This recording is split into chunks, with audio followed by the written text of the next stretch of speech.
이런, 이럴 수가 없어. 어떻게 이 곡을.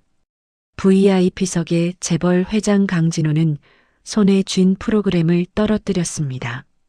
30년 전 실종된 연인 한혜수가 남긴 세상에 단 한 장뿐인 미완성곡. 그런데 무대 위 하얀 드레스의 젊은 여학생이 혜수와 똑같은 손목 습관으로 건반을 눌렀습니다. 그리고 아무도 들어본 적 없는 완성된 뒷부분이 흘러나오던 그때 결혼식 주최자 박수호의 얼굴이 하얗게 질렸습니다. 그날의 축주는 한 사람의 인생을 축복이 아니라 전쟁으로 바꾸기 시작했습니다. 사연 시작 전 구독과 좋아요를 눌러주시고 지금 어디서 이 이야기를 듣고 계신지 댓글로 남겨주세요. 당신의 일상에 평안과 행복이 가득하기를 바라겠습니다. 오늘의 사연 시작합니다. 강진호는 검은색 벤틀리에서 내리며 넥타이를 느슨하게 풀었습니다. 12월의 차가운 바람이 얼굴을 스쳐 지나갔습니다. 회장님, 축의금은 이미 전달해드렸습니다. 김 비서가 차문을 닫으며 정중하게 말했습니다. 고맙다. 1시간 안에 나올 테니 대기하고 있어. 진호는 호텔 입구에 화려한 장식을 올려다보며 한숨을 내쉬었습니다. 30년 지기 박수호의 딸 결혼식이지만 마음이 무거웠습니다. 매년 이맘때면 찾아오는 우울감이 오늘따라 더욱 짙게 느껴졌습니다. 혜수가 실종된 지 정확히 30년이 지난 날이었습니다. 호텔 로비는 백합과 장미로 장식된 화환들로 가득했습니다. 정재계 인사들이 삼삼오오 모여 담소를 나누며 웃음소리를 터뜨리고 있었습니다. 진호는 억지로 미소를 지으며 인사를 주고받았습니다. 하지만 마음속에는 30년 전 그날의 기억이 어른거렸습니다. 진호야, 왔구나. 박수호가 활짝 웃으며 양팔을 벌리고 다가왔습니다. 30년 전보다 머리는 휘어졌지만 여전히 당당하고 건장한 모습이었습니다. 값비싼 턱시도가 그의 성공한 모습을 더욱 돋보이게 했습니다. 축하한다, 수호야. 미란이가 정말 예쁘게 컸더라. 진호가 억지 미소를 지으며 악수를 나누었습니다. 고마워. 그런데 오늘 정말 특별한 축주를 준비했어. 너도 들어보면 깜짝 놀랄 거야. 박수호의 눈빛이 묘하게 반짝였습니다. 마치 무언가 계획이 있는 듯한 표정이었습니다. 축주? 누가 하는데? 서울대 음대에서 피아노를 전공하는 학생이야. 실력이 정말 대단하다고 해. 모두 좋아할 만한 곡을 준비했다고 하더라. 진호는 고개를 끄덕이며 지정석으로 향했습니다. 음악에 대한 관심은 30년 전에 이미 사라져버렸습니다. 혜수가 실종된 그날 이후로 피아노 소리조차 듣기 싫어졌습니다. 클래식 음악은 이제 그에게 고통스러운 추억일 뿐이었습니다. 예식장은 수백 명의 하객들로 가득 찼습니다. 천장에 크리스털 샹들리에가 눈부시게 빛나고 있었습니다. 진호는 맨 앞줄 VIP석에 앉아 시계를 확인했습니다. 빨리 끝나서 회사로 돌아가고 싶었습니다. 신부와 신랑의 입장이 끝나고 주례가 시작되었습니다. 진호는 멍하니 앞을 바라보며 생각에 잠겼습니다. 30년 전 혜수와 함께 계획했던 결혼식이 떠올랐습니다. 하지만 그 모든 꿈은 하루아침에 사라져버렸습니다. 이제 특별 축주를 들어보시겠습니다. 사회자의 목소리가 울려 퍼졌습니다. 예식장 조명이 서서히 어두워지며 하객들의 웅성거림이 잦아들었습니다. 무대 위로 스포트라이트가 비치자 수수한 흰색 드레스를 입은 여학생이 걸어 나왔습니다. 진호는 프로그램을 들여다보며 시간을 확인했습니다. 음악이 끝나면 바로 자리를 뜰 생각이었습니다. 여학생이 피아노 벤치에 앉자 장내가 완전히 조용해졌습니다. 진호는 무심코 고개를 들었습니다. 여학생이 손을 건반 위에 올리는 모습이 보였습니다. 그 순간 피아노에서 첫 음이 흘러나왔습니다. 진호의 온몸에 전율이 일었습니다.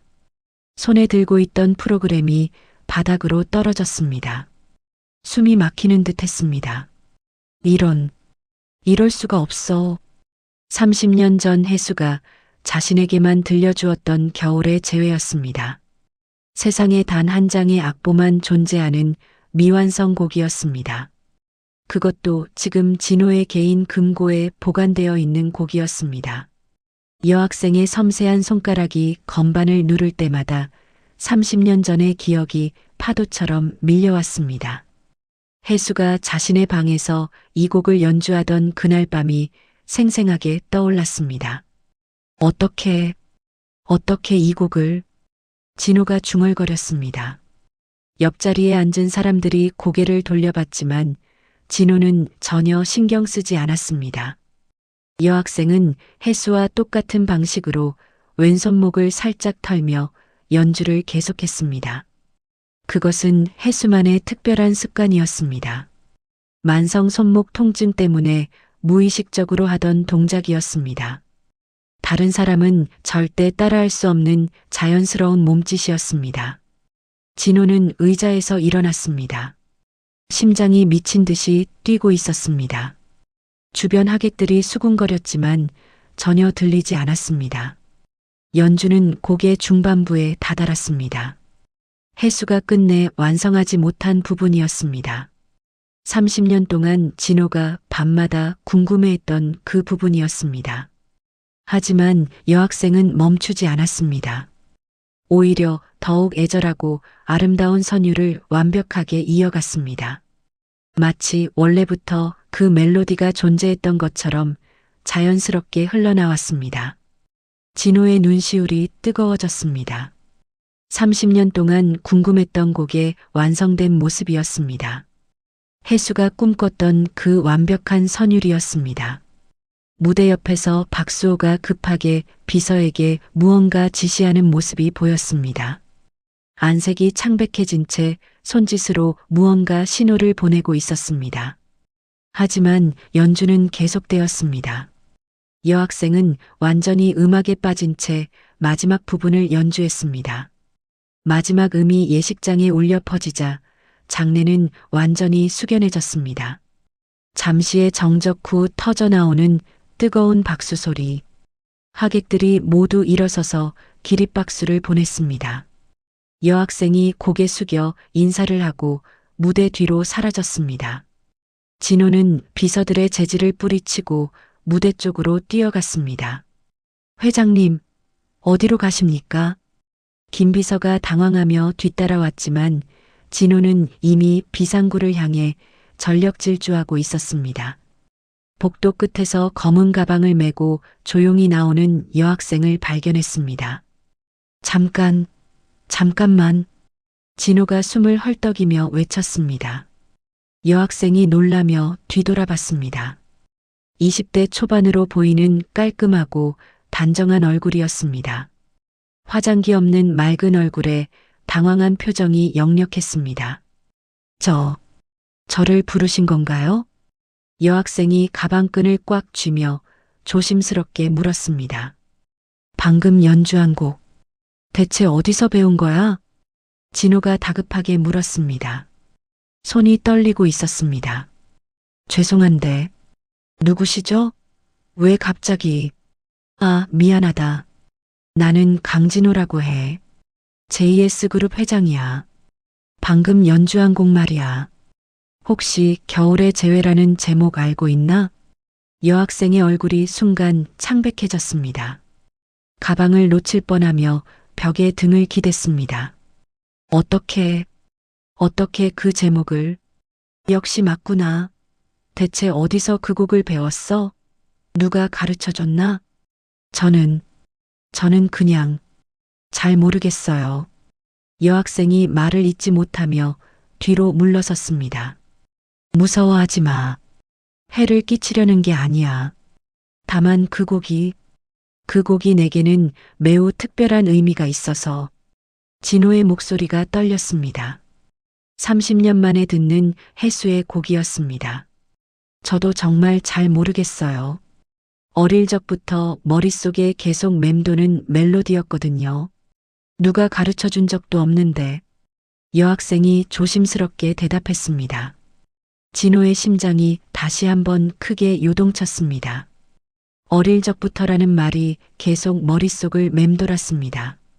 어릴 적부터라고? 진호가 다시 한번 물었습니다. 여학생이 고개를 끄덕였어요. 네, 정말 이상해요. 누가 가르쳐 준 적도 없는데 그 멜로디가 계속 머릿속에 있었거든요. 이름이 뭐지? 이서윤이라고 해요. 서윤이 가방끈을 더욱 꽉 쥐며 말했습니다. 진호가 그녀의 얼굴을 자세히 들여다봤어요. 30년 전 혜수의 모습이 어렴풋이 겹쳐 보였습니다. 혹시 부모님이?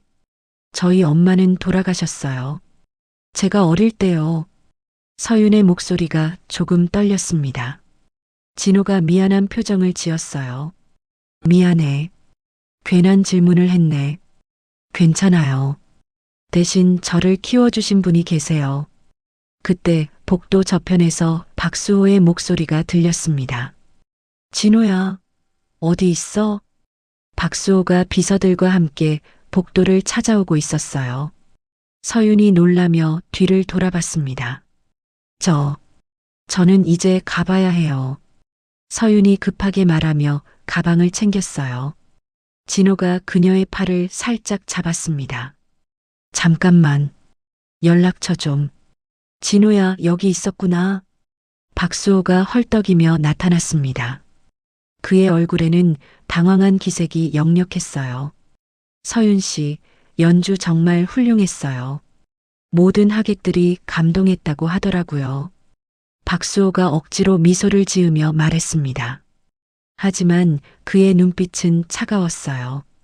감사합니다. 그런데 저는 이제.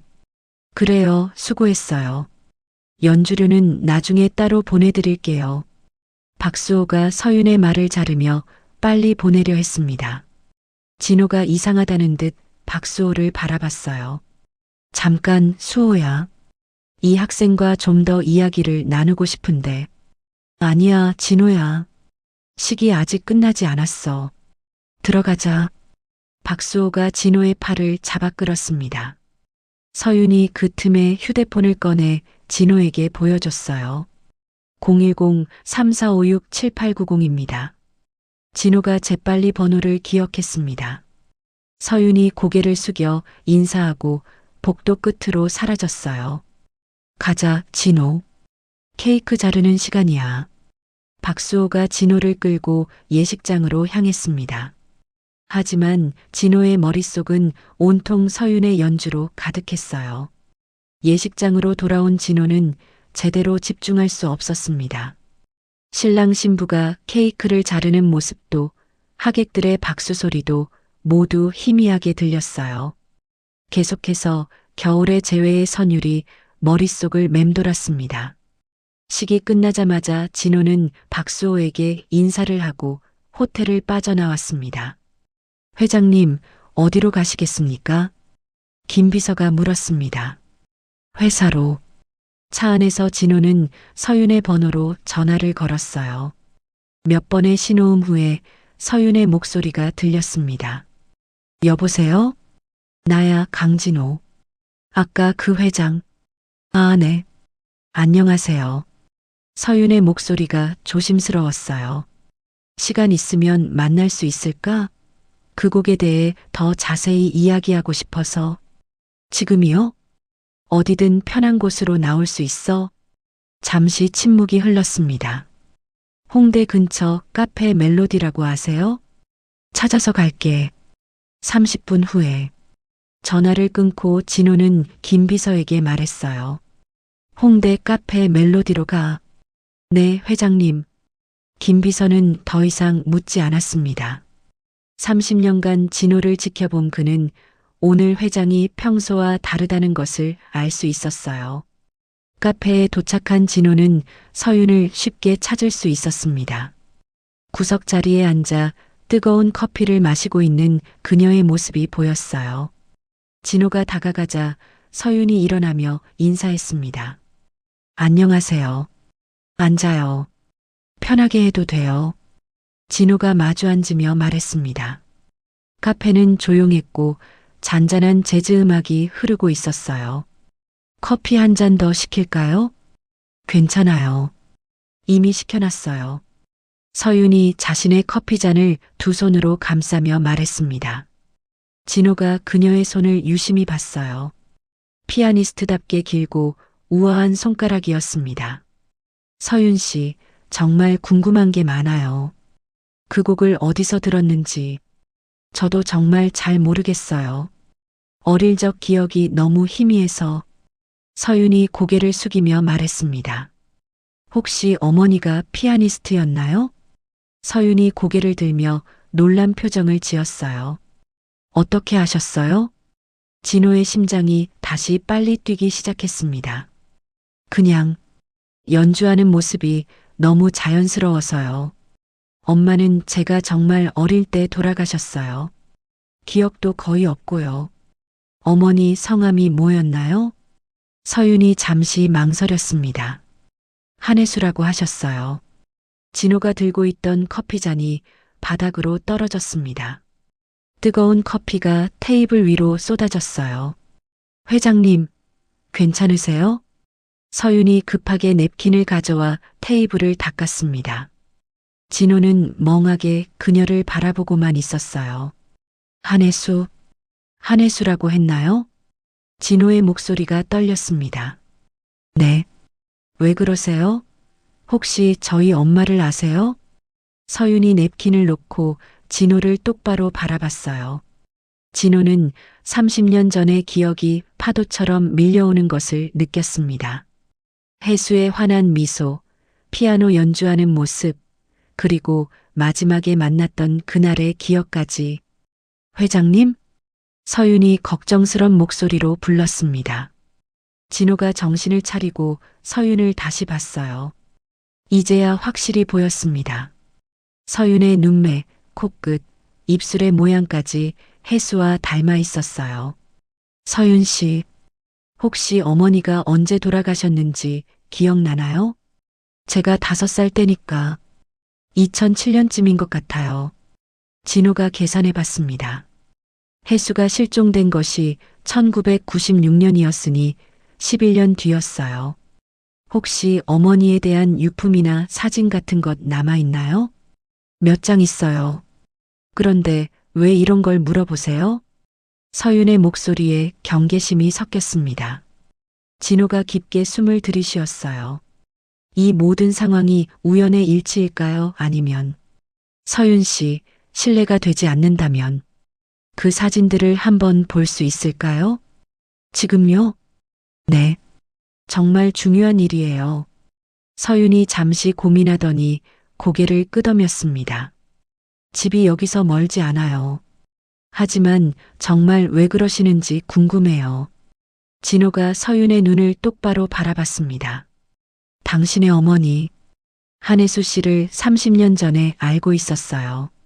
서윤의 얼굴이 창백해졌습니다. 커피잔을 놓은 그녀의 손이 미세하게 떨렸어요. 정말요? 네. 그리고 오늘 당신이 연주한 그 곡. 겨울의 재회는 당신 어머니가 만든 곡이에요. 엄마가 그 곡을 만들었다고요? 서윤이 믿기지 않는다는 표정으로 물었습니다. 진호가 고개를 끄덕였어요. 네. 1996년에 당신 어머니가 직접 작곡한 미완성곡이에요. 서윤이 의자에 등을 기대며 한숨을 내쉬었습니다. 너무나 충격적인 사실이었어요. 그럼 제가 어릴 적부터 머릿속에 맴돌던 그 멜로디가 당신 어머니의 곡이 맞아요. 진호의 목소리가 확신에 차 있었습니다. 하지만 이상해요. 저를 키워주신 분도 그런 얘기 한 적이 없거든요. 서윤이 고개를 갸웃하며 말했습니다. 진호가 앞으로 몸을 기울였어요. 그분이 누구신가요? 김선미 이모예요. 엄마의 친구였다고 하시더라고요. 김선미라는 이름이 진호에게는 생소했습니다. 30년 전 혜수 주변 사람들을 모두 기억하고 있다고 생각했는데 처음 듣는 이름이었어요. 혜수? 아니, 어머니가 어떻게 돌아가셨는지 들으셨나요? 교통사고라고 하셨어요. 제가 너무 어려서 자세한 건 모르지만요. 진호의 마음이 복잡해졌습니다. 혜수가 실종된 지 11년 후에 사망했다는 것은 그동안 어딘가에서 살아 있었다는 뜻이었어요. 서윤 씨, 정말 죄송하지만 집에 가서 어머니 사진을 볼 수 있을까요? 네, 괜찮아요. 서윤이 일어나며 가방을 챙겼습니다. 진호도 따라 일어났어요. 차로 모셔다 드릴게요. 아니에요. 지하철이 더 빨라요. 서윤이 사양했지만 진호는 고집을 부렸습니다. 제발 부탁이에요. 차로 가요. 카페 밖에서 기다리고 있던 김 비서가 문을 열어줬습니다. 서윤이 고급 벤틀리를 보며 눈을 동그랗게 떴어요. 정말 괜찮나요? 저 때문에 이런. 걱정하지 마세요. 차 안에서 진호는 30년 전 혜수와 처음 만났던 날을 떠올렸습니다. 서울대 음대 연습실에서 피아노를 치고 있던 혜수의 모습이 생생했어요. 곧게 뻗은 등, 우아한 손목의 움직임, 그리고 음악에 완전히 빠진 표정까지. 회장님은 저희 엄마를 얼마나 잘 알고 계셨어요? 서윤이 조심스럽게 물었습니다. 진호가 창밖을 바라보며 대답했어요. 매우 특별한 사이였어요. 특별한 사이라니요? 연인이었어요. 서윤이 깜짝 놀라며 진호를 바라봤습니다. 진호의 옆 얼굴에는 깊은 슬픔이 어려 있었어요. 그런데 엄마가 실종됐다고 하셨잖아요. 1996년 12월 15일이었어요. 그날 이후로 혜수의 행적이 완전히 끊겼죠. 진호의 목소리가 떨렸습니다. 하지만 엄마는 2007년까지 살아계셨는데, 그래서 더욱 충격이에요. 11년 동안 어디에 있었던 걸까요? 차가 서윤의 집 앞에 멈췄습니다. 작은 다세대 주택 2층이었어요. 진호가 차에서 내리며 주변을 둘러봤습니다. 이모님은 집에 안 계세요? 오늘 야간 근무예요. 간병인 일을 하고 계거든요. 서윤이 열쇠로 현관문을 열었습니다. 진호가 조심스럽게 따라 들어갔어요. 집안은 깔끔하게 정리되어 있었습니다. 거실 한쪽 벽에는 서윤의 상장들이 가득 걸려 있었어요. 피아노 콩쿠르에서 받은 상장들이 대부분이었습니다. 잠깐만요. 사진을 가져올게요. 서윤이 안방으로 들어갔습니다. 진호는 거실에 서서 벽에 걸린 사진들을 살펴봤어요. 서윤이 어릴 적부터 피아노를 치는 모습들이었습니다. 여기 있어요. 서윤이 작은 상자를 들고 나왔습니다. 낡은 신발 상자였는데 조심스럽게 테이프로 봉해져 있었어요. 이모가 엄마 유품이라고 주신 거예요. 서윤이 테이프를 떼며 상자를 열었습니다. 안에는 몇 장의 사진과 편지, 그리고 낡은 악보들이 들어 있었어요. 진호가 첫 번째 사진을 집어들었습니다. 20대 초반의 혜수가 피아노 앞에 앉아 미소 짓고 있는 모습이었어요. 30년 전 기억 속 그대로의 모습이었습니다. 맞아요. 혜수가 맞아. 진호의 손이 떨렸습니다. 서윤이 걱정스럽게 진호를 바라봤어요. 괜찮으세요? 진호가 두 번째 사진을 들어 올렸습니다. 혜수가 임신한 모습으로 찍은 사진이었어요. 배가 많이 부른 걸 보니 출산을 얼마 앞두지 않은 시점 같았습니다. 이 사진은 언제 찍은 건지 아세요? 이모가 제가 태어나기 직전에 찍으신 거라고 하셨어요. 진호가 사진 뒤를 확인했습니다. 2002년 3월이라고 적혀 있었어요. 혜수가 실종된 지 6년 후였습니다. 그럼 혜수가 실종된 후에도 6년간 어딘가에서 살고 있었다는 얘기네요. 진호가 중얼거렸습니다. 세 번째 사진에는 갓난아기를 안고 있는 혜수의 모습이 있었어요. 아기는 분명히 서윤이었습니다. 혜수의 얼굴에는 행복한 미소가 가득했어요. 엄마가 정말 예뻤네요. 서윤이 사진을 들여다보며 말했습니다. 혜수는 정말 아름다운 사람이었어요. 외모뿐만 아니라 마음도요. 진호가 네 번째 사진을 집어들었을 때 깜짝 놀랐습니다. 혜수가 다른 남자와 함께 찍은 사진이었어요.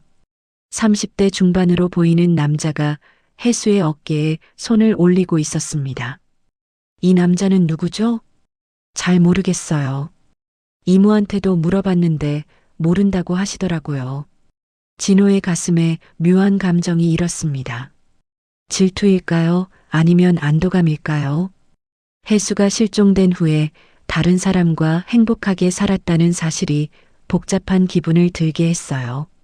편지도 있어요. 서윤이 봉투를 꺼내 보여줬습니다. 서윤에게라고 혜수의 글씨로 적혀 있었어요. 읽어도 될까요? 네. 저도 궁금해요. 진호가 편지를 조심스럽게 펼쳤습니다. 내 사랑하는 딸 서윤에게. 이 편지를 읽을 때쯤이면 엄마는 이미 곁에 없을 것이다. 미안하다, 서윤아. 엄마가 너를 제대로 돌봐주지 못해서 너는 엄마가 평생 꿈꿨던 가장 아름다운 선물이다. 너를 낳는 순간까지도 엄마는 행복했어. 엄마에게는 지우고 싶은 아픈 과거가 있다. 하지만 너 때문에 모든 것을 견딜 수 있었어. 선미 언니가 너를 잘 돌봐줄 것이다.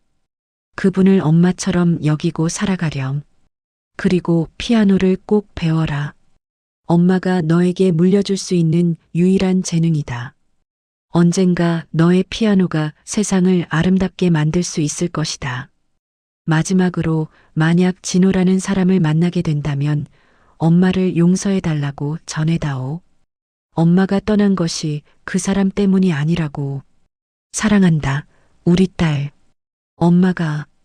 편지를 다 읽은 진호의 눈에 눈물이 고였습니다. 30년 동안 품고 있던 의문들이 조금씩 풀리기 시작했어요. 회장님, 울고 계세요? 서윤이 걱정스럽게 물었습니다. 미안해요. 너무 감정적이 되었네요. 진호가 손수건으로 눈물을 닦았습니다. 이제 조금 이해가 돼요. 엄마가 왜 저한테 피아노를 배우라고 하셨는지. 서윤이 편지를 다시 읽으며 말했습니다. 그런데 회장님이 그 진호라는 분이신 거죠? 진호가 고개를 끄덕였어요. 네. 그리고 이제 알 것 같아요. 당신이 왜 그 곡을 알고 있었는지도. 어떻게요? 혜수가 임신했을 때 태교로 그 곡을 불러줬을 거예요. 그래서 당신이 태어나면서부터 그 선율을 기억하고 있는 거죠. 서윤의 눈이 커졌습니다. 정말 그럴 수 있나요? 과학적으로도 가능한 일이에요. 태아가 자궁 안에서 들은 소리를 기억할 수 있다고 하거든요. 진호가 상자 안의 악보들을 꺼내봤습니다. 모두 혜수의 필체로 쓰인 곡들이었어요. 그 중에서 겨울의 재회라고 쓰인 악보를 발견했습니다. 이것 봐요. 혜수가 직접 쓴 악보예요. 악보에는 곡의 전반부만 쓰여 있었습니다. 오늘 서윤이 연주했던 뒷부분은 없었어요. 그런데 저는 완전한 곡을 알고 있어요. 뒷부분도요. 그게 바로 놀라운 일이에요. 혜수가 완성하지 못한 부분을 당신이 완성한 거예요.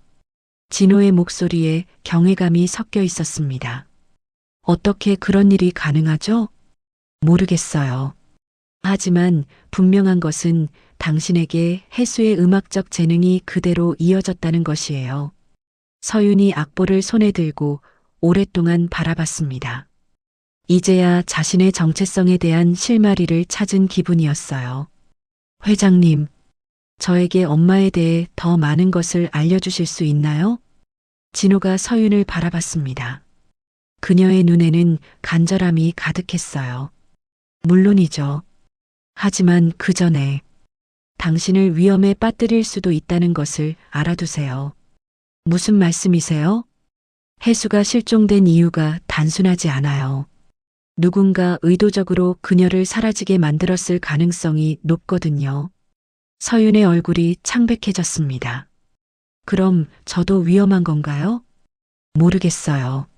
하지만 오늘 당신의 연주를 본 사람들이 해수를 떠올릴 수도 있어요. 진호가 걱정스러운 표정으로 말했습니다. 특히 박수호 같은 사람들이요. 박수호요? 오늘 결혼식 주최자였던 그분이요? 서윤이 불안한 표정으로 물었습니다. 진호가 고개를 끄덕이며 창밖을 바라봤어요. 그 사람이 30년 전 해수 실종과 관련이 있어요.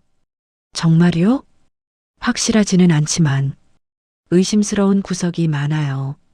진호의 목소리가 차갑게 변했습니다. 서윤이 자신도 모르게 몸을 뒤로 물렸어요. 어떤 의심이요? 해수가 실종되기 직전에 박수호와 만났어요. 그날이 마지막이었죠. 진호가 주먹을 꽉 쥐었습니다. 30년 동안 가슴에 품고 있던 분노가 다시 치밀어 올랐어요. 그런데 오늘 당신의 연주를 보는 박수호의 표정이 이상했어요. 어떻게요? 놀란 것 같기도 하고, 두려워하는 것 같기도 하고, 진호가 서윤을 똑바로 바라봤습니다. 만약 박수호가 해수의 실종에 관여했다면 당신의 존재가 위험할 수 있어요. 서윤이 해수의 편지를 다시 들여다봤습니다. 지우고 싶은 아픈 과거라는 표현이 계속 머릿속을 맴돌았어요. 엄마가 편지에서 말한 아픈 과거가 그것과 관련 있는 걸까요? 아마도요. 그때 현관문에서 열쇠 소리가 들렸습니다. 서윤이 깜짝 놀라며 일어났어요. 이모가 오신 것 같아요. 야간 근무라고 하셨는데 문이 열리며 50대 중반의 여성이 들어왔습니다. 김선미였어요. 그녀는 거실에 서 있는 정장 차림의 진호를 보며 얼굴이 창백해졌습니다. 서윤아, 이분은 누구니? 김선미의 목소리가 떨렸습니다. 서윤이 당황하며 대답했어요. 이모, 이분은 JS그룹 강진호 회장님이세요. 김선미가 벽에 등을 기대며 주저앉았습니다. 마치 유령을 본 것 같은 표정이었어요. 강진호. 정말 강진호야? 안녕하세요. 김선미 씨 맞나요? 진호가 다가가며 정중하게 인사했습니다. 김선미가 고개를 끄덕였어요. 어떻게 여기를? 서윤 씨가 오늘 연주한 곡 때문에 찾아왔어요. 진호의 말에 김선미의 얼굴이 더욱 하얗게 변했습니다. 무슨 곡을요? 겨울의 재회요. 해수가 만든 곡이죠. 김선미가 숨을 크게 들이쉬었습니다. 손이 덜덜 떨리고 있었어요. 이모, 괜찮으세요? 서윤이 김선미를 부축하며 소파에 앉혔습니다. 물 좀 가져다 드릴까요? 진호가 친절하게 물었지만 김선미는 고개를 저었어요. 괜찮아. 그냥 너무 놀라서. 김선미가 진호를 조심스럽게 바라봤습니다. 정말 오랜만이네요. 혹시 저희가 예전에 만난 적이 있나요?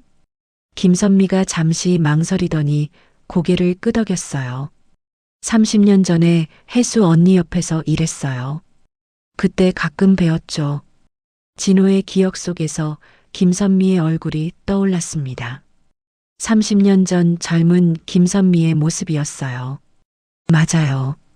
그때 해수 옆에 있던 후배분이군요. 네. 그때는 간호학과 학생이었어요. 김선미의 목소리가 점점 작아졌습니다. 서윤이 두 사람을 번갈아 보며 물었어요. 그럼 이모도 제 엄마 실종에 대해 아시는 게 있으신 거예요? 김선미 입술을 깨물었습니다. 오랫동안 숨겨왔던 비밀을 말해야 할 때가 온 것 같았어요. 서윤아, 사실 이모가 너한테 거짓말을 했어. 무슨 거짓말이요? 내 엄마가 교통사고로 돌아가신 게 아니야. 서윤이 충격을 받은 표정으로 김선미를 바라봤습니다. 그럼 어떻게 돌아가신 거예요? 김선미가 진호를 바라보며 말했어요. 해수 언니는 병으로 돌아가셨어. 병이요? 응.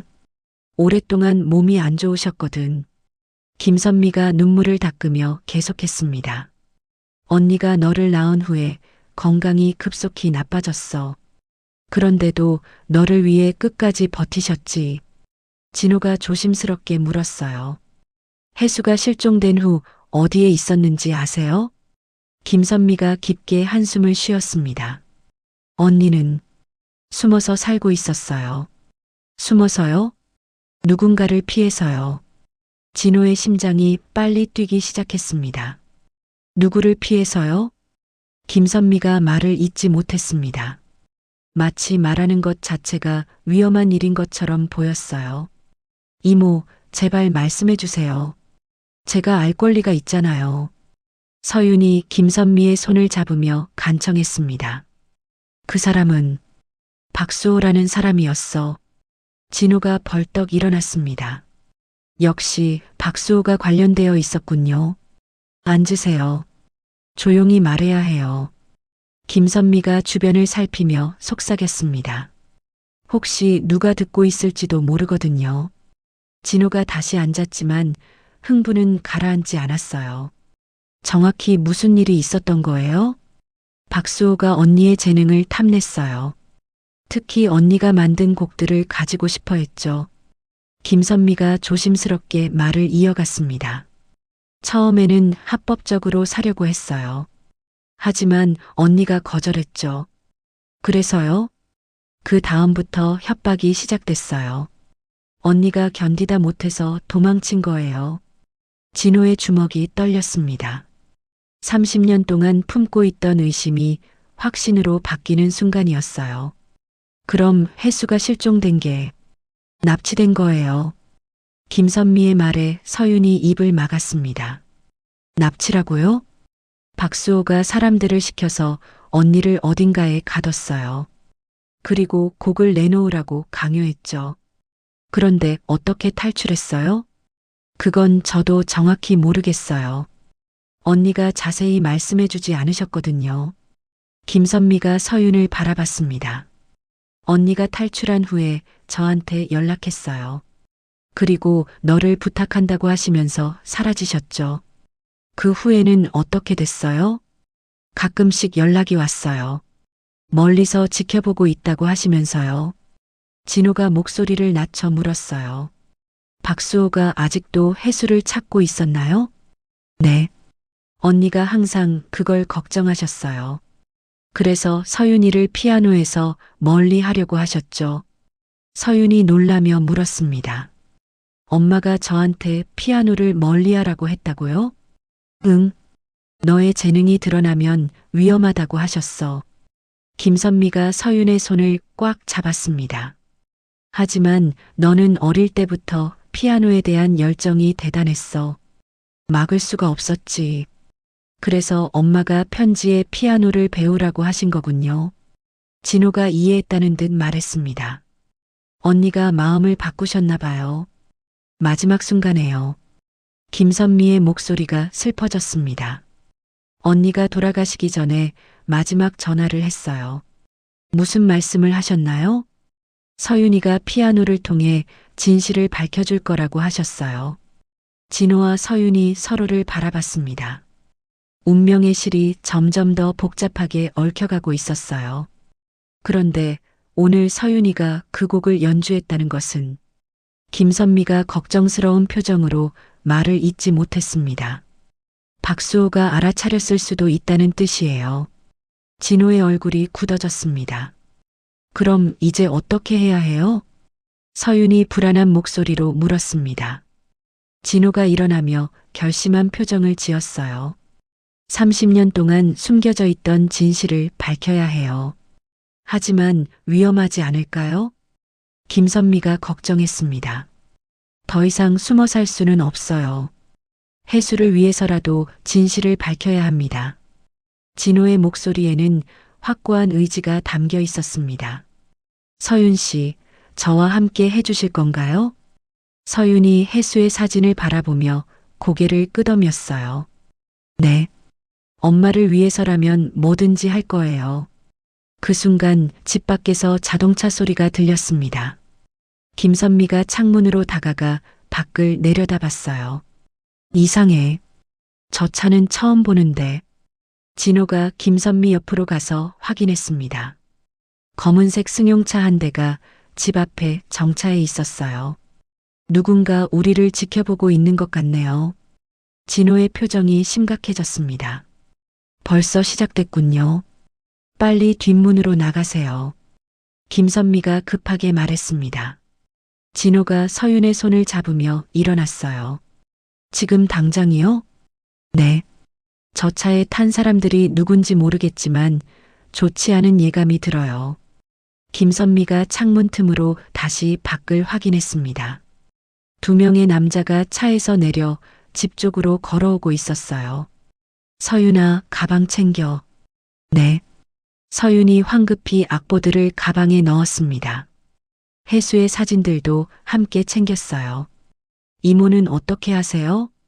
나는 괜찮아. 너희만 안전하면 돼. 김선미가 진호를 바라봤습니다. 회장님, 서윤이를 잘 부탁드려요. 걱정하지 마세요. 제가 지킬게요. 진호의 목소리가 확고했습니다. 현관문에서 벨소리가 울렸어요. 세 사람 모두 몸을 움츠렸습니다. 뒷문이 어디예요? 부엌 쪽으로 가세요. 작은 문이 있어요. 김선미가 손으로 방향을 가리켰습니다. 벨소리가 더욱 길게 울렸어요. 이어서 문을 두드리는 소리가 들렸습니다. 김선미 씨, 계시죠? 잠깐 얘기 좀 하고 싶은데요. 낯선 남자의 목소리였습니다. 김선미의 얼굴이 창백해졌어요. 빨리 가세요. 서윤이 가방을 메고 진호를 따라 부엌으로 향했습니다. 작은 뒷문이 마당으로 연결되어 있었어요. 이모, 정말 괜찮으세요? 서윤이 걱정스럽게 뒤돌아봤습니다. 걱정하지 마. 그냥 모르는 사람이라고 할 거야. 김선미가 서윤을 안으며 속삭였어요. 조심하고 혹시 모르니까 당분간 여기 오지 마. 문 두드리는 소리가 더욱 거세졌습니다. 진호가 뒷문을 조심스럽게 열었어요.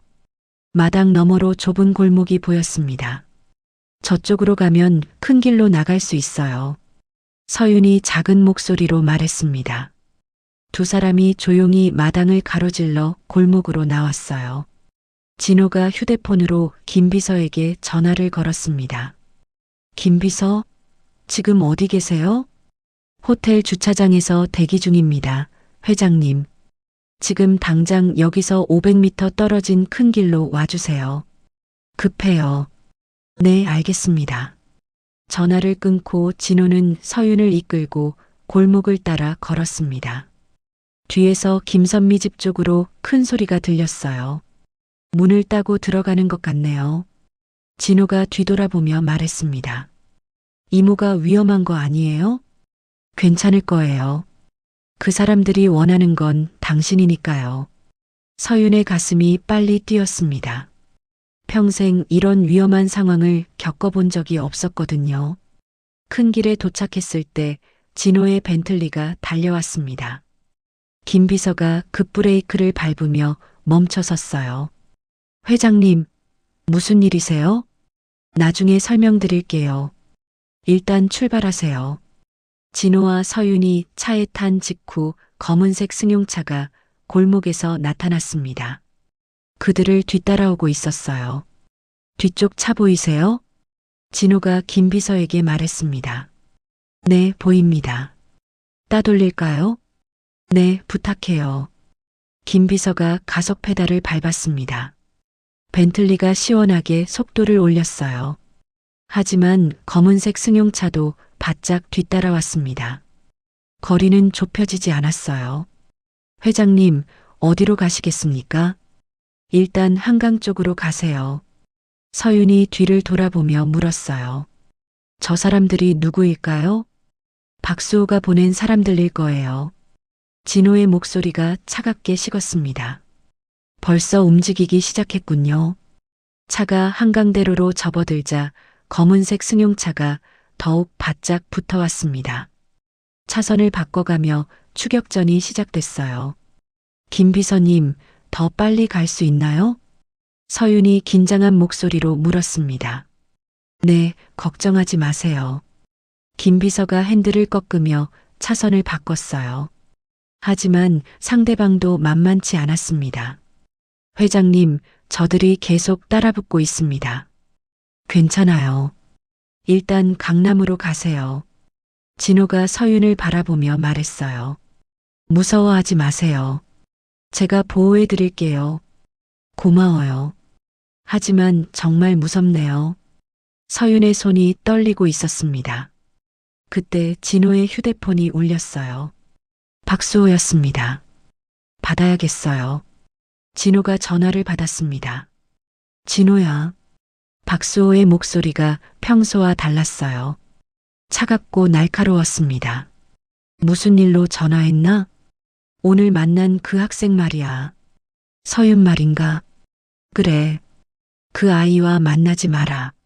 박수호의 목소리에 경고가 담겨 있었습니다. 왜? 너에게도 좋지 않을 거야. 협박인가? 충고야. 30년 지기 친구로서 하는 말이다. 진호가 냉소적으로 웃었어요. 30년 지기 친구? 그런 친구가 어디서 사람을 미행시켜? 박수호가 잠시 침묵했습니다. 무슨 말인지 모르겠는데? 뻔뻔하군. 지금 내 뒤를 따라오는 차는 뭐지? 진호야, 너는 모르는 일에 끼어들고 있어. 박수호의 목소리가 더욱 차가워졌습니다. 30년 전 일 말인가? 그래. 그 일은 이미 끝난 거야. 끝났다고? 혜수는 어디 있는 거야? 혜수는 이미 죽었다. 박수호의 말에 진호의 심장이 내려앉았습니다. 이미 알고 있던 사실이지만 직접 듣는 것은 달랐어요. 누가 죽였는데? 자연사했어. 병으로. 거짓말하지 마라. 진호가 소리를 질렀습니다. 서윤이 놀라며 진호를 바라봤어요. 진정하고 들어라. 내가 알고 있는 건 사실이 아니야. 그럼 진실이 뭐야? 혜수는 정신병을 앓고 있었어. 그래서 치료를 받고 있었던 거야. 박수호의 말이 계속됐습니다. 내가 생각하는 것 같은 일은 일어나지 않았어. 또 거짓말이군. 믿든 믿지 않든 그게 진실이야. 그때 검은색 승용차가 벤틀리 옆으로 바짝 붙어왔어요. 조수석에 앉은 남자가 창문을 내리고 손짓을 했습니다. 차를 세우라는 신호네요. 김 비서가 말했습니다. 무시하고 계속 가세요. 진호가 단호하게 말했어요. 검은색 승용차가 갑자기 벤틀리 앞을 가로막았습니다. 김 비서가 급브레이크를 밟았어요. 회장님, 더 이상 도망갈 수 없을 것 같습니다. 앞과 뒤에서 검은색 승용차 2대가 벤틀리를 포위했어요. 완전히 포위된 상황이었습니다. 박수호, 이게 30년 지기가 할 짓인가? 진호가 전화로 소리쳤습니다. 미안하다, 진호야. 하지만 이건 꼭 필요한 일이야. 서윤에게는 손대지 마라. 그건 너한테 달려있어. 박수호가 전화를 끊었습니다. 검은색 승용차에서 4명의 남자들이 내렸어요. 모두 건장한 체격이었습니다. 회장님, 어떻게 하시겠습니까? 김 비서가 긴장한 목소리로 물었습니다. 진호가 서윤의 손을 잡았어요. 절대 포기하지 마세요. 반드시 이 상황을 벗어날 거예요. 네. 서윤이 고개를 끄덕였지만 얼굴은 창백했어요. 남자들이 차 쪽으로 다가오고 있었습니다. 한강의 야경이 차창에 비치는 가운데 긴장감이 극도로 높아졌어요. 김 비서님, 제 신호에 맞춰 급출발 준비하세요. 진호가 작은 목소리로 말했습니다. 네, 알겠습니다. 남자들이 차 문에 손을 대려는 순간이었습니다. 진호가 외쳤어요. 지금. 김 비서가 가속 페달을 끝까지 밟았습니다. 벤틀리가 앞쪽 승용차와의 틈을 비집고 빠져나갔어요. 뒤에서 남자들의 고함 소리가 들렸습니다. 하지만 이미 벤틀리는 한강대로를 질주하고 있었어요. 성공했습니다. 김 비서가 기뻐하며 말했습니다. 하지만 기쁨도 잠시, 뒤에서 다시 검은색 승용차들이 따라오기 시작했어요. 추격전은 아직 끝나지 않았습니다. 회장님, 어디로 가시겠습니까? 김 비서가 백미러를 확인하며 물었습니다. 검은색 승용차들이 여전히 뒤따라오고 있었어요. 강남으로 가세요. JS그룹 본사 지하주차장으로요. 진호가 결정적으로 말했습니다. 그곳이 안전할까요? 서윤이 불안한 목소리로 물었어요. 제일 안전한 곳이에요. 보안이 철저하거든요. 벤틀리가 테헤란로를 질주했습니다. 심야 시간이라 차량이 많지 않아서 속도를 낼 수 있었어요. 뒤쪽 승용차들도 바짝 따라붙고 있었지만 거리는 점점 벌어지고 있었습니다. 김 비서의 운전 실력이 탁월했거든요. 거의 다 왔습니다. JS그룹 본사 건물이 앞에 보였어요. 60층짜리 초고층 빌딩이 밤하늘에 우뚝 서 있었습니다.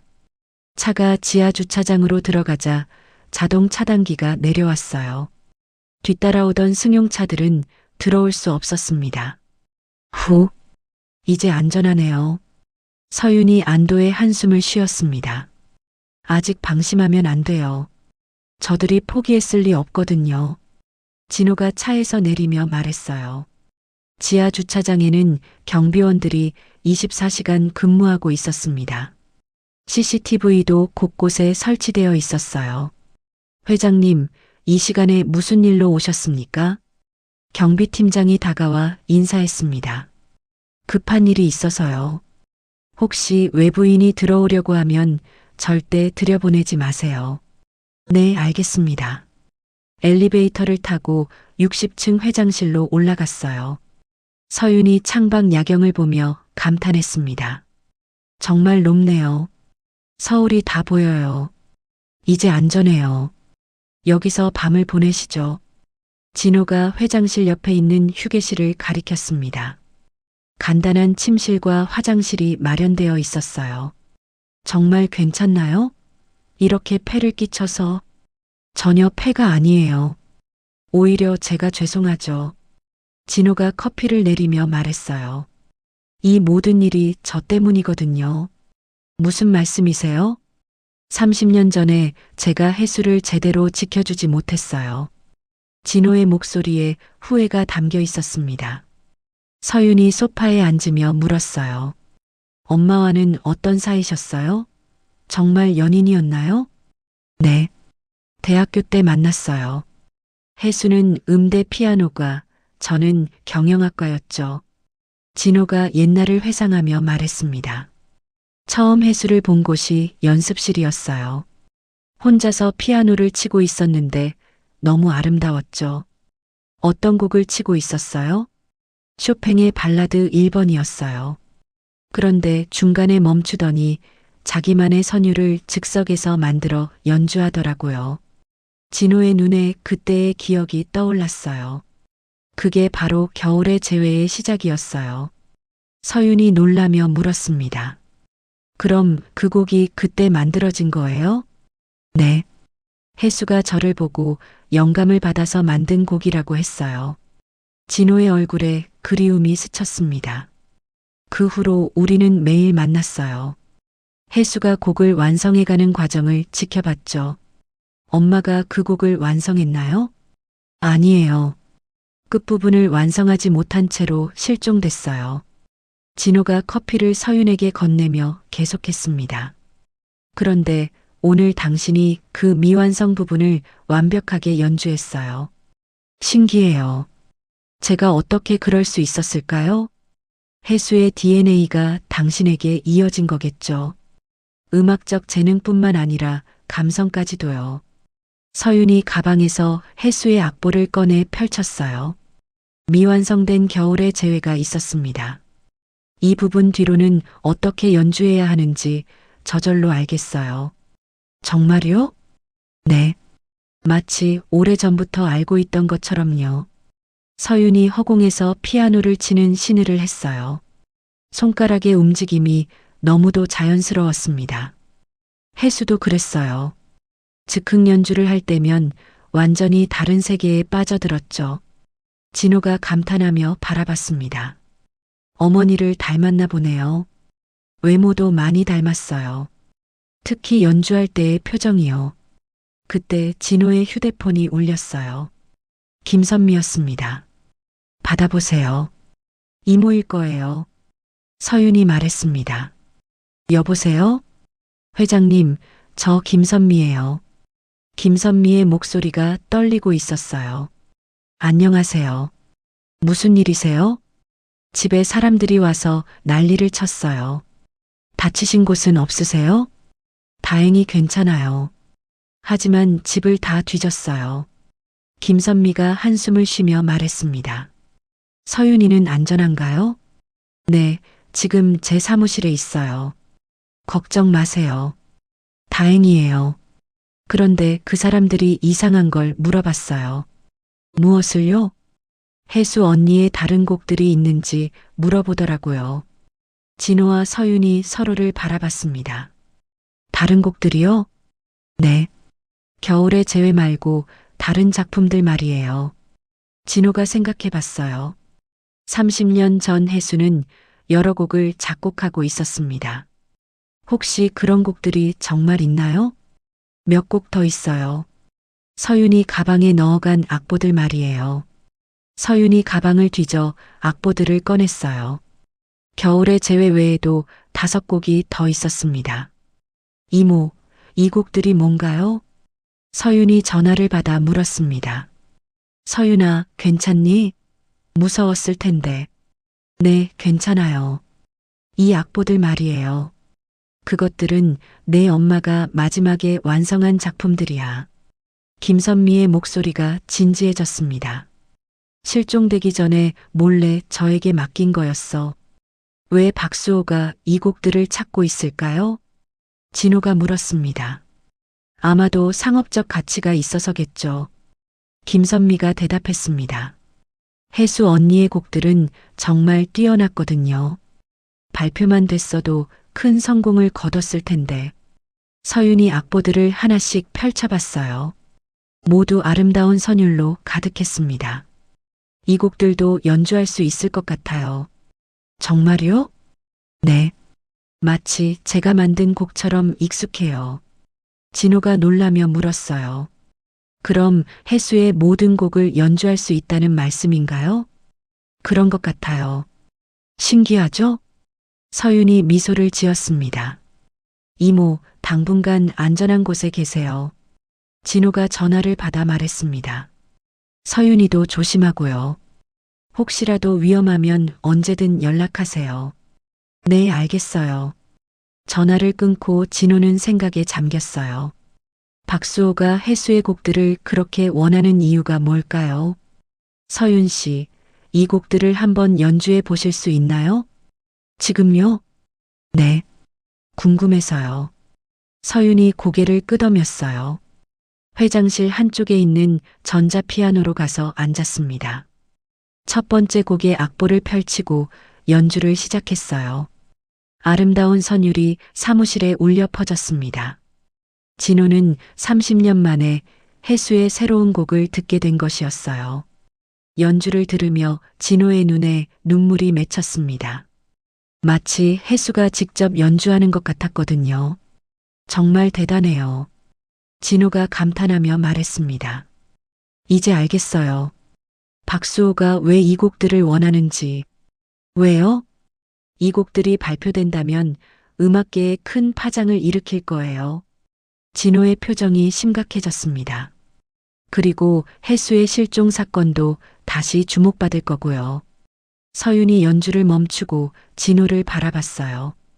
그럼 박수호가 그걸 막으려는 건가요? 그럴 가능성이 높죠. 진호가 창밖을 바라보며 말했습니다. 하지만 이제는 막을 수 없을 거예요. 당신이 나타났으니까요. 서윤이 결의에 찬 표정으로 일어났어요. 엄마의 곡들을 세상에 알려야 해요. 위험할 수 있어요. 괜찮아요. 엄마를 위해서라면 뭐든지 할 수 있어요. 진호가 서윤의 각오를 보며 고개를 끄덕였습니다. 그럼 함께해요. 혜수를 위해서. 밤이 깊어가는 가운데 두 사람은 복수의 계획을 세우기 시작했어요. 30년 만에 진실이 밝혀질 때가 온 것 같았습니다. 다음 날 아침 일찍 진호가 눈을 떴습니다. 소파에서 잠든 서윤이 아직 깊게 잠들어 있었어요. 진호는 조용히 일어나 창밖을 바라봤습니다. 서울 시내에 아침 햇살이 비치고 있었어요. 평화로운 풍경이었지만 진호의 마음은 전혀 평온하지 않았습니다. 휴대폰을 확인해 보니 박수호로부터 문자가 와 있었어요. 오늘 오후 2시 롯데호텔 라운지에서 만나자. 혼자 와라. 진호가 문자를 지우려는 순간 서윤이 일어났습니다. 일찍 일어나셨네요. 잘 잤어요? 네, 감사해요. 정말 푹 잤어요. 서윤이 기지개를 켜며 일어났습니다. 세수하고 오세요. 아침 식사 준비할게요. 진호가 간단한 샐러드와 커피를 준비했어요. 서윤이 화장실에서 나오자 함께 아침을 먹었습니다. 오늘은 어떻게 할 계획이세요? 서윤이 샐러드를 먹으며 물었습니다. 박수호를 만나볼 생각이에요. 위험하지 않을까요? 정면 승부를 해야 할 때가 왔어요. 진호의 목소리가 확고했습니다. 30년 동안 숨어있던 진실을 밝혀야 해요. 저도 함께 갈게요. 안 돼요. 너무 위험해요. 진호가 고개를 저었습니다. 하지만 이 일의 중심에는 제가 있잖아요. 서윤이 끈질기게 말했습니다. 엄마의 딸로서 진실을 들을 권리가 있어요. 진호가 잠시 고민했어요. 서윤의 말이 맞았습니다. 그럼 안전한 거리에서 지켜보세요. 네, 알겠어요. 오후 1시 30분 두 사람은 롯데호텔에 도착했습니다. 서윤은 로비 한쪽 카페에 앉았고 진호는 32층 라운지로 올라갔어요. 박수호가 이미 와서 기다리고 있었습니다. 창가 자리에 앉아 커피를 마시고 있었어요. 왔구나. 박수호가 진호를 보며 말했습니다. 평소와 달리 표정이 어두웠어요. 오랜만에 둘이서 만나네. 진호가 마주 앉으며 말했습니다. 그 학생은 데려오지 않았나? 왜? 서윤이 필요해? 진호가 차가운 시선으로 바라봤어요. 진호야, 너는 상황을 잘 모르고 있어. 박수호가 커피잔을 내려놓으며 말했습니다. 그럼 설명해줘. 30년 전에 무슨 일이 있었는지. 혜수는 박수호가 말을 잇지 못했습니다. 왜? 말하기 어려워? 혜수는 정말 특별한 재능을 가진 사람이었어. 박수호가 천천히 말을 시작했습니다. 하지만 그 재능이 문제였지. 무슨 소리야? 혜수의 곡들이 너무 완벽했어. 발표되면 큰 성공을 거둘 게 뻔했지. 박수호의 목소리에 질투가 묻어났습니다. 그래서 나도 음악을 했잖아. 작곡을 전공했고. 진호가 기억을 떠올려 봤어요. 박수호도 대학 시절 작곡가였습니다. 하지만 내 실력으로는 혜수를 이길 수 없었어. 그래서 혜수를 납치한 거야? 진호의 목소리가 차가워졌습니다. 납치라니. 그런 말 하지 마. 박수호가 당황하며 주변을 둘러봤어요. 그럼 뭐야? 치료라고 할 거야? 혜수는 정신적으로 불안한 상태였어. 박수호가 변명을 늘어놓기 시작했습니다. 창작에 대한 강박이 심했지. 그래서 전문의의 도움이 필요했고. 거짓말하지 마라. 진호가 주먹을 쾅 치며 소리쳤습니다. 라운지에 있던 다른 손님들이 쳐다봤어요. 진정해, 진호야.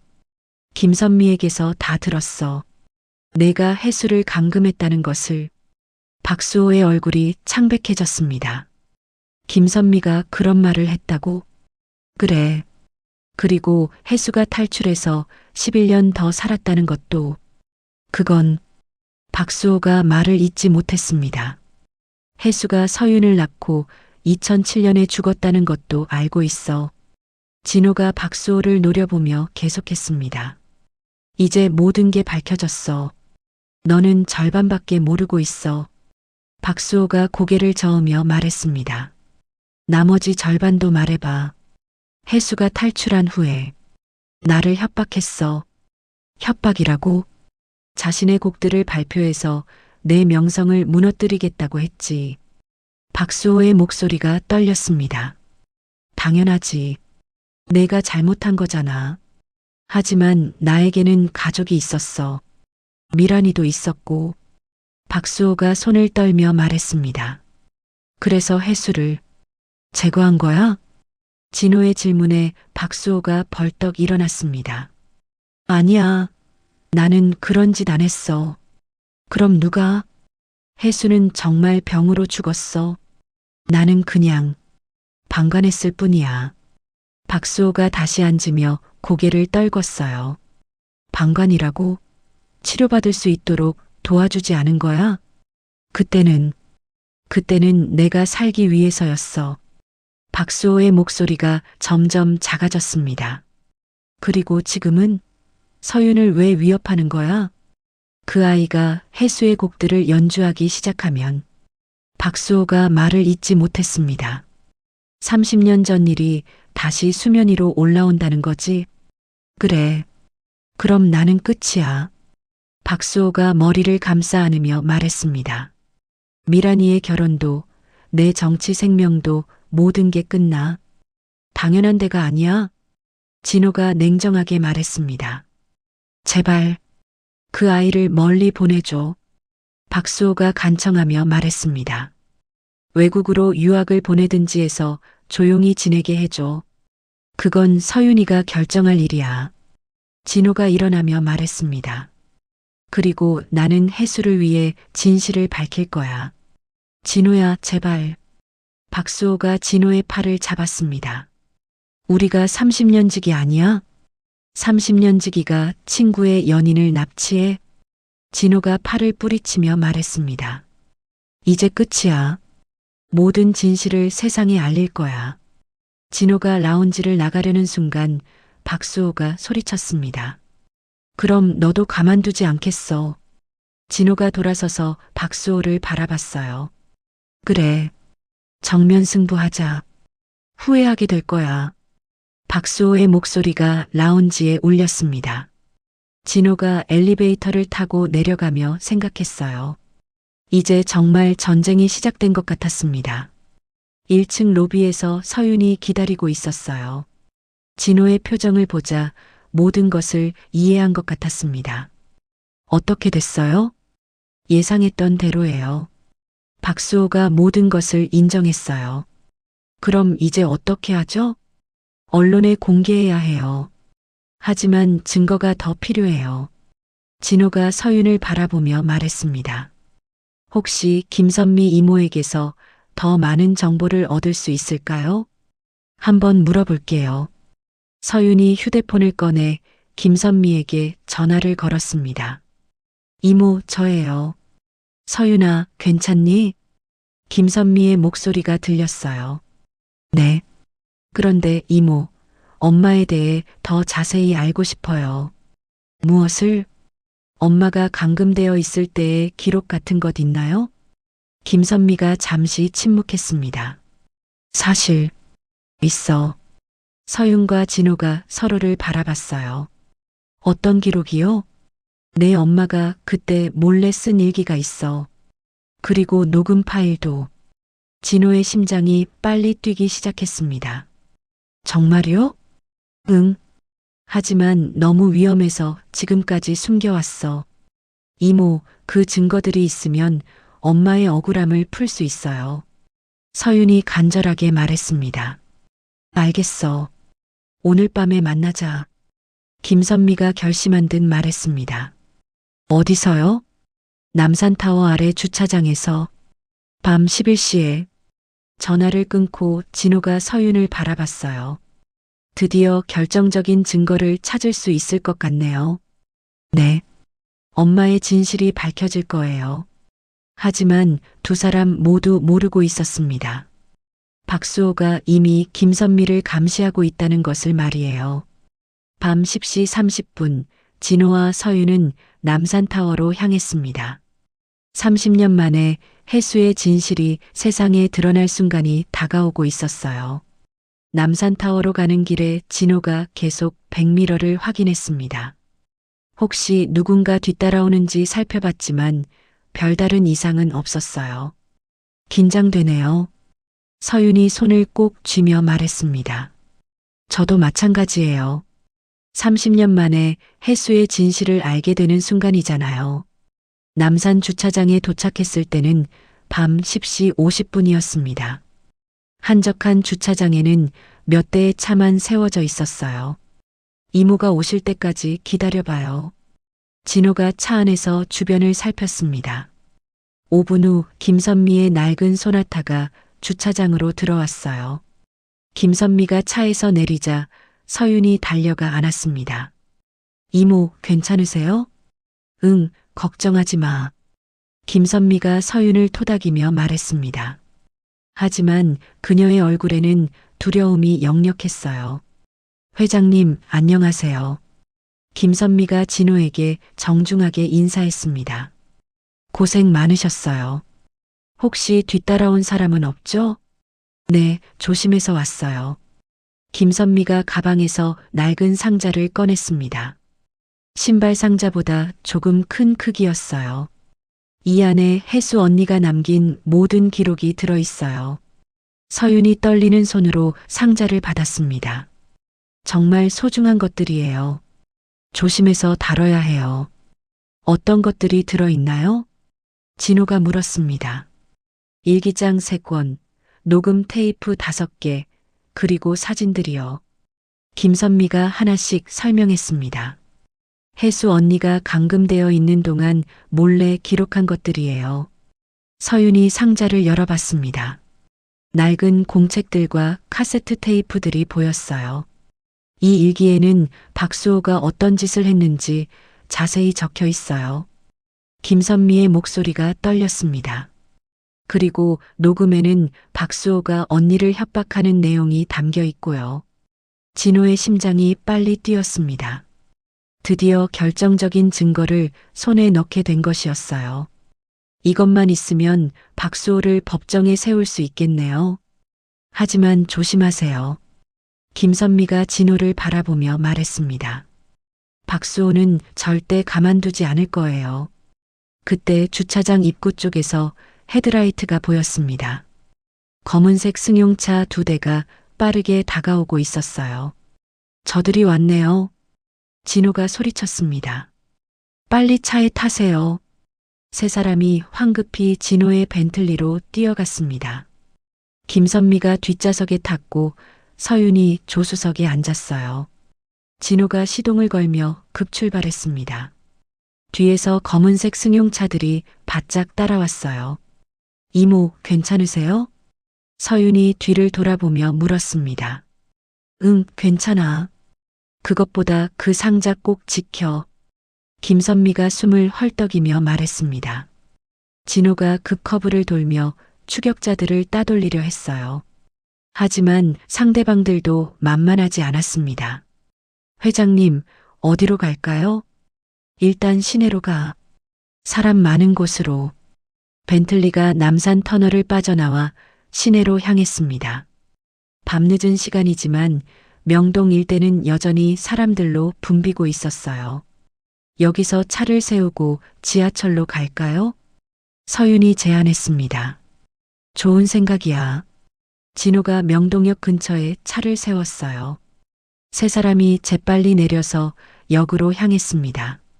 지하철역은 마지막 차를 기다리는 사람들로 꽤 붐비고 있었어요.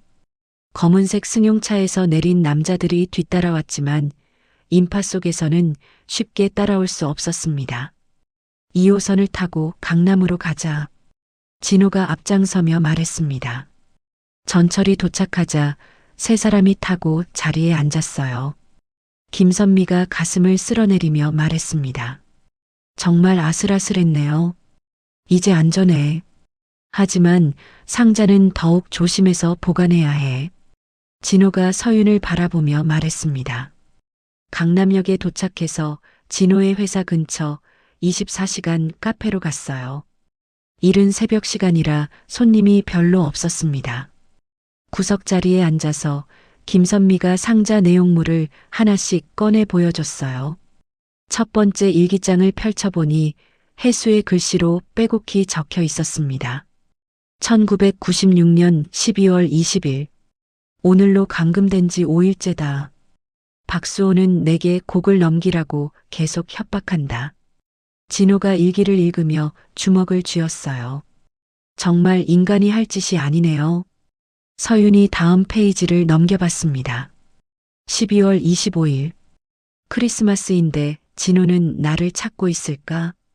미안해, 진호야. 내가 너를 지킬 수 없어서. 진호의 눈에 눈물이 맺혔습니다. 30년 전 그날 밤 혜수를 찾아 헤맸던 기억이 떠올랐어요. 두 번째 일기장에는 더욱 충격적인 내용이 적혀 있었습니다. 1997년 3월 10일. 박수호가 내 곡을 자기 이름으로 발표하겠다고 했다. 절대 허락할 수 없다고 했더니 폭력을 쓰기 시작했다. 김선미가 카세트 테이프를 꺼내 보여줬어요. 이 테이프에는 그때의 대화가 녹음되어 있어요. 지금 들어볼 수 있나요? 진호가 물었습니다. 카페에서는 안 되고요. 조용한 곳에서 들어봐야 해요. 새벽 5시가 되자 진호가 제안했습니다. 제 사무실로 가서 자세히 살펴봐요. JS그룹 건물로 이동해서 회장실에서 증거들을 하나씩 검토했습니다. 녹음 테이프를 재생하자 30년 전 박수호와 혜수의 대화가 흘러나왔어요. 혜수야, 그냥 내게 곡을 넘겨. 그럼 편하게 해줄게. 박수호의 목소리였습니다. 싫어요. 제 곡은 절대 넘겨줄 수 없어요. 혜수의 떨리는 목소리가 들렸습니다. 그럼 계속 여기 있어야 해. 아무도 너를 찾지 못할 거야. 진호가 찾을 거예요. 분명히. 진호? 그 친구는 이미 포기했어. 너를 죽은 걸로 알고 있다고. 박수호의 비웃음 소리가 테이프에서 흘러나왔어요. 진호가 주먹을 꽉 쥐며 들었습니다. 세 번째 일기장에는 혜수가 탈출 계획을 세우는 과정이 적혀 있었습니다. 1998년 8월 15일. 드디어 기회가 왔다. 관리인이 술에 취해 문을 제대로 잠그지 않았다. 8월 16일. 탈출 성공. 하지만 아직 안전하지 않다. 박수호가 찾고 있을 것이다. 마지막 페이지에는 서윤에 대한 내용이 적혀 있었어요. 2002년 3월 1일. 딸을 낳았다. 서윤이라고 이름 지었다. 이 아이만큼은 안전하게 지켜야 한다. 서윤이 눈물을 닦으며 일기를 읽었습니다. 2007년 5월 10일. 건강이 많이 나빠졌다. 얼마 남지 않은 것 같다. 서윤이를 선미에게 부탁해야겠다. 마지막 녹음 테이프에는 혜수의 유언이 담겨 있었습니다. 서윤아, 엄마가 너에게 미안해. 평범한 삶을 살게 해주지 못해서. 하지만 언젠가는 진실이 밝혀질 거야. 그때 엄마의 억울함도 풀릴 거고. 혜수의 목소리는 매우 약했지만 의지는 확고했어요. 박수호라는 사람을 절대 용서하지 마라. 그는 악한 사람이야. 모든 증거를 확인한 후 진호가 결심에 찬 표정으로 말했습니다. 이제 충분해요. 이 증거들로 박수호를 법정에 세울 수 있어요. 하지만 위험하지 않을까요? 김선미가 걱정했습니다. 더 이상 숨어 살 수는 없어요. 서윤이 단호하게 말했습니다. 엄마의 억울함을 풀어야 해요. 진호가 변호사에게 전화를 걸었습니다. 지금 바로 고발장을 준비해 주세요. 30년 전 납치 사건에 대해서요. 드디어 혜수의 복수가 시작되는 순간이었습니다. 30년 동안 숨겨져 있던 진실이 세상에 드러날 시간이 온 것이었어요. 다음 날 오전 진호의 변호사 사무실은 분주했습니다.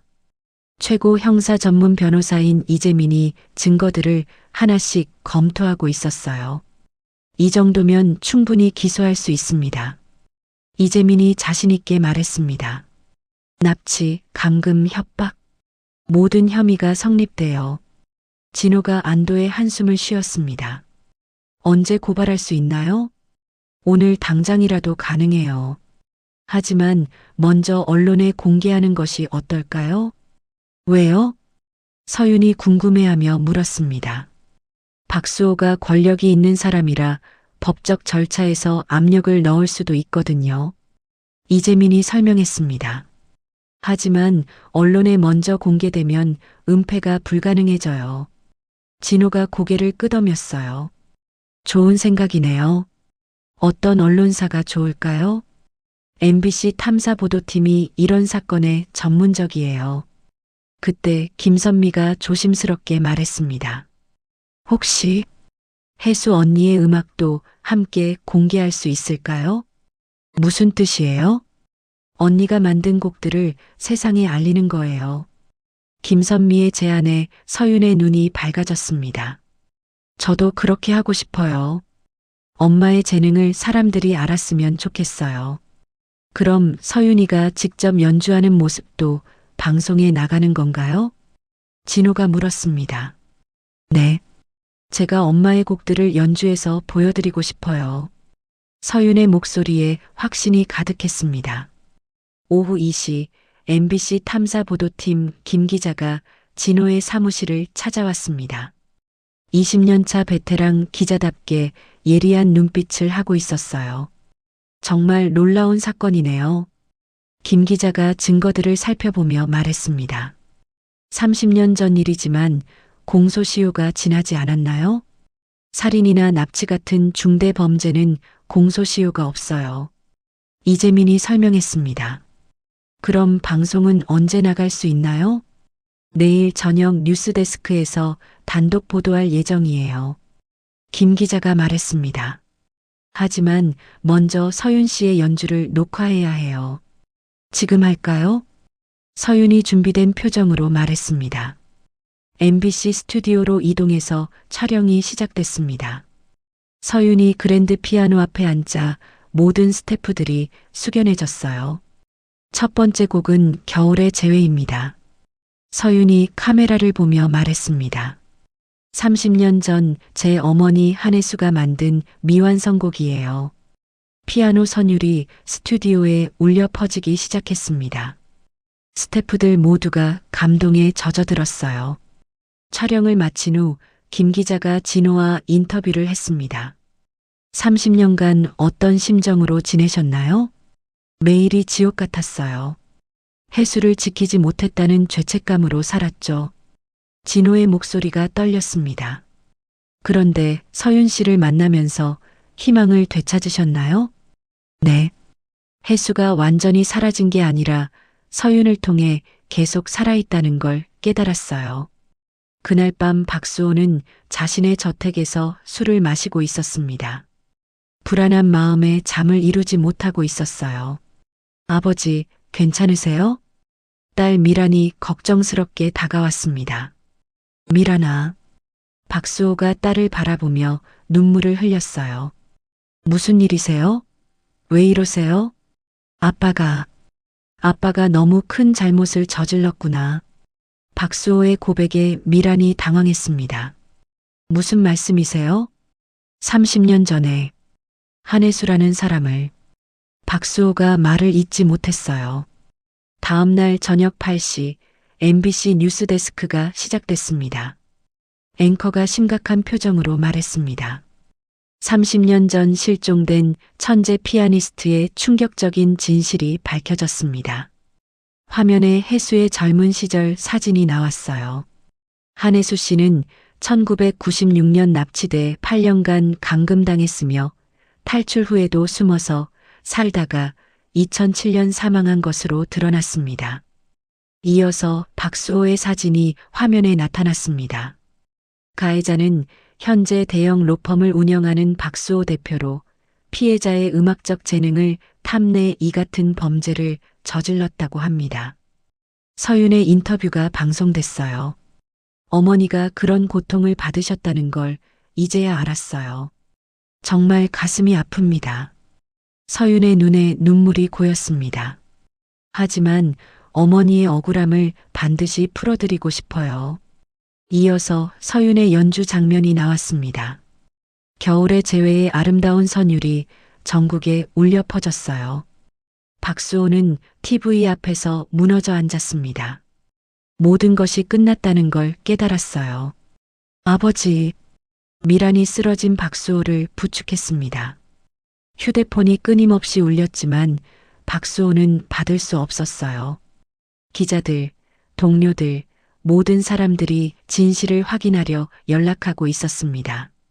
뉴스가 끝나자마자 진호의 휴대폰에 수많은 전화가 걸려왔어요. 회장님, 모든 언론사에서 인터뷰 요청이 들어오고 있습니다. 김 비서가 보고했습니다. 일단 정중하게 거절해. 법적 절차가 마무리된 후에 인터뷰하겠다고. 서윤도 마찬가지로 연락이 쇄도했습니다. 음대 동기들, 교수들, 심지어 해외 언론사에서도 연락이 왔어요. 서윤아, 이제 전 세계가 주목하고 있어. 진호가 말했습니다. 무서우면서도 다행이에요. 엄마의 이야기가 사람들에게 알려져서요. 그날 밤 박수호의 집 앞에는 기자들이 몰려들었습니다. 하지만 박수호는 아무런 대답도 하지 않았어요. 다음 날 아침 검찰청에서는 박수호에 대한 수사에 착수했습니다. 30년 전 증거들이 명확했기 때문에 기소는 확실해 보였어요. 오후에 박수호가 변호사와 함께 자진 출석했습니다. 기자들의 플래시가 터졌지만 박수호는 고개를 숙인 채 한마디도 하지 않았어요. 박수호 대표, 한혜수 씨 납치 사실을 인정하십니까? 당시 상황에 대해 해명해 주십시오. 기자들의 질문이 쏟아졌지만 박수호는 끝까지 침묵했습니다. 검찰 조사실에서 박수호는 마침내 모든 것을 자백했어요. 더 이상 거짓말로 버틸 수 없었거든요.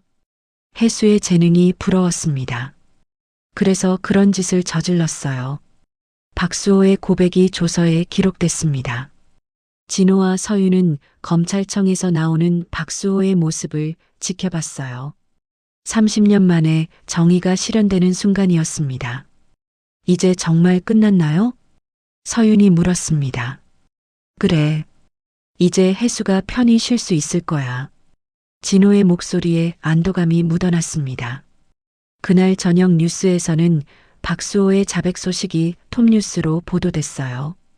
혜수의 명예가 완전히 회복되는 순간이었습니다. 박수호의 자백 이후 일주일이 지났습니다. 진호와 서윤은 혜수의 묘를 찾기 위해 수소문을 벌였어요. 김선미의 기억을 더듬어 마침내 경기도 파주의 한 공동묘지에서 혜수의 묘비를 찾을 수 있었습니다. 고 한혜수라고만 적힌 소박한 묘비 앞에서 진호가 무릎을 꿇었어요. 혜수야, 미안해. 30년이나 늦었어. 진호의 목소리가 떨렸습니다. 서윤이 그 옆에 앉아 꽃을 올렸어요.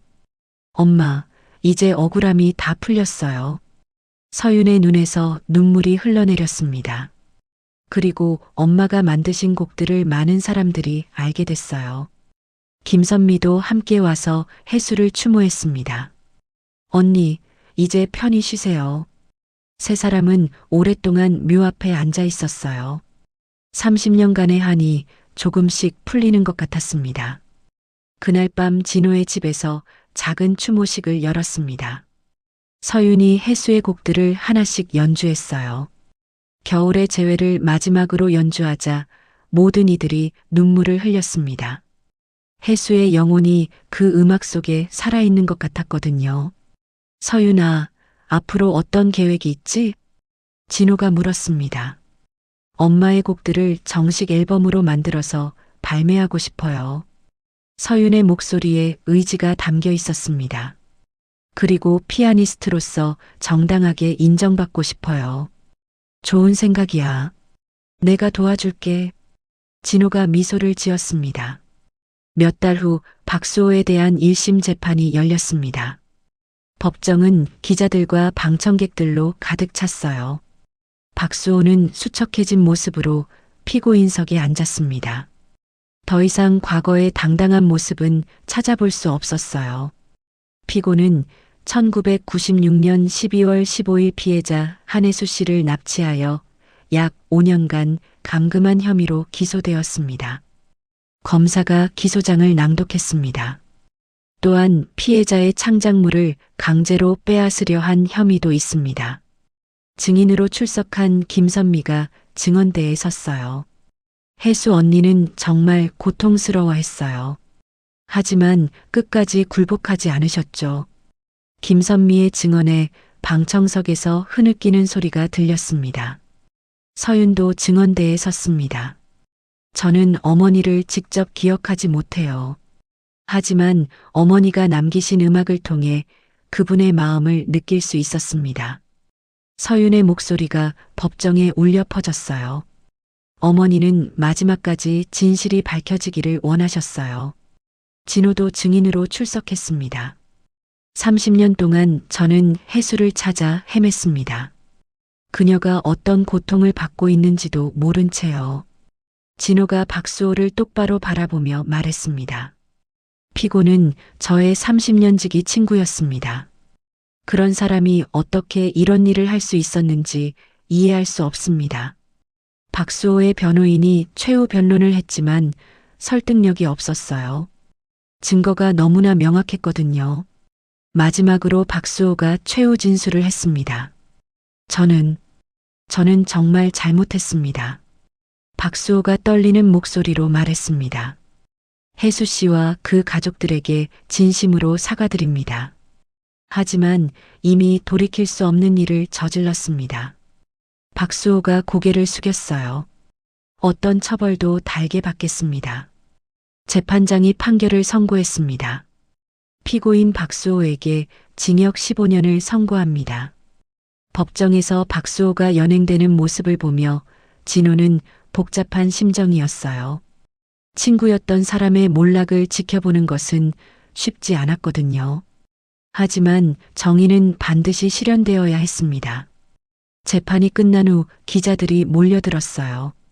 진호 회장님, 지금 기분이 어떠세요? 후련하면서도 슬픕니다. 30년 만에 진실이 밝혀졌지만 혜수는 이미 돌아올 수 없으니까요. 서윤 씨는 앞으로 어떤 계획이 있으신가요? 기자가 서윤에게 물었습니다. 어머니의 음악을 더 많은 사람들에게 알리고 싶어요.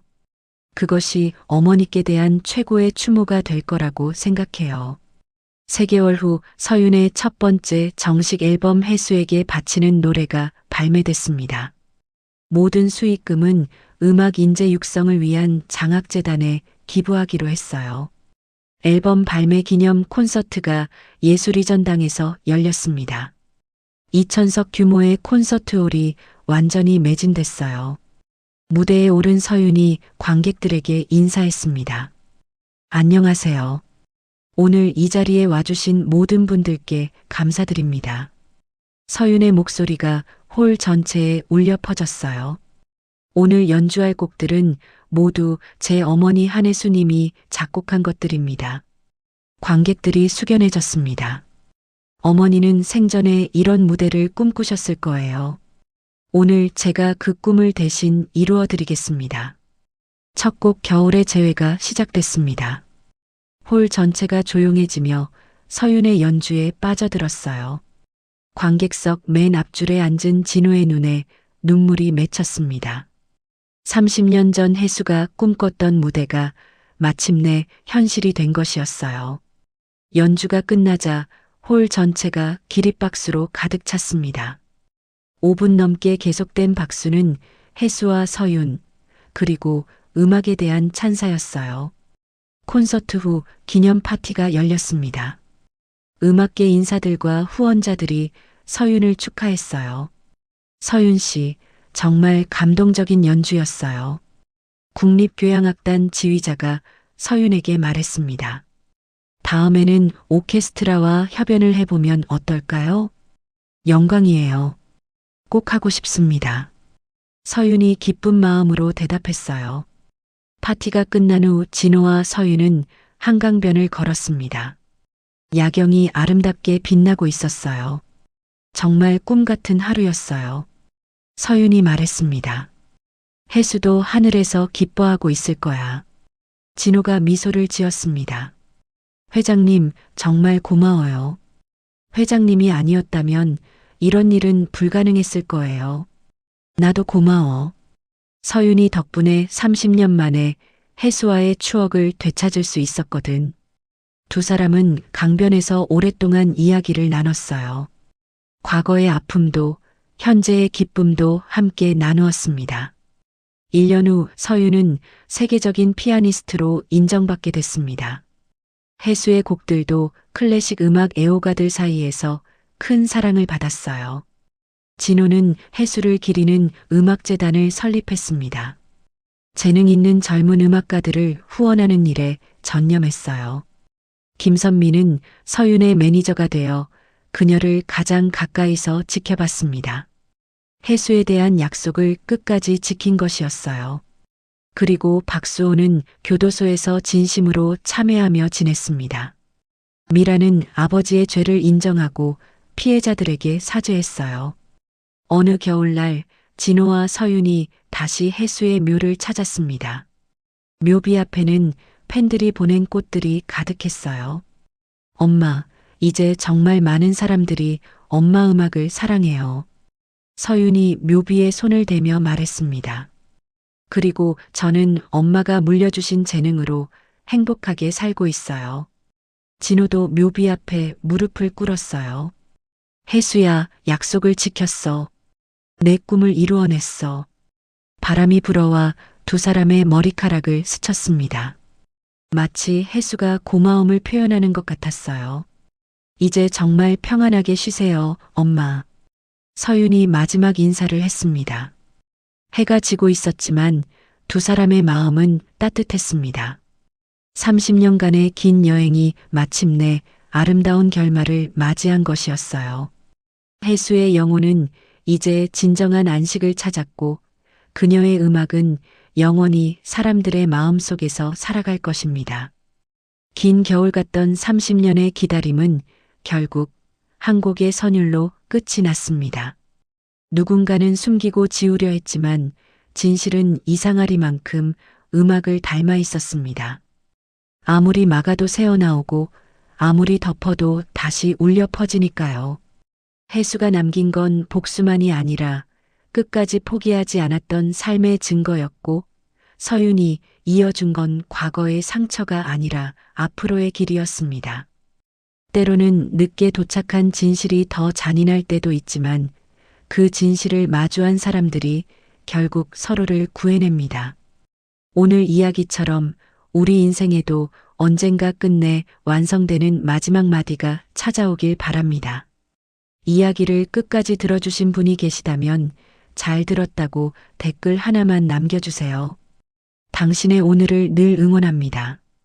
감사합니다.